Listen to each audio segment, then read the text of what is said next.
জিনিস? এগুলো কি জিনিস? এগুলো কার জিনিস নিয়ে যাচ্ছেন?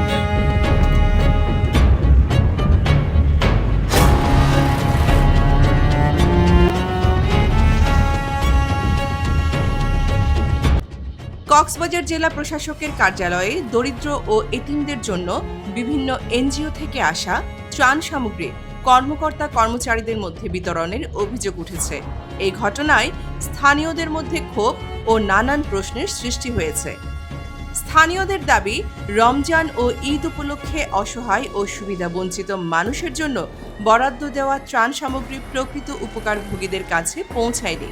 এর পরিবর্তে জেলা প্রশাসনের কর্মকর্তা কর্মচারীদের মধ্যে তা বিতরণ করা হয়েছে।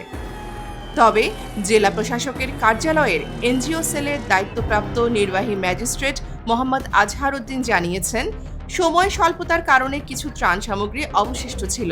পরে সেগুলো নষ্ট হওয়ার আশঙ্কায় এতিমখানা ও কার্যালয়ের কিছু কর্মচারীর মধ্যে বিতরণ করা হয়েছে।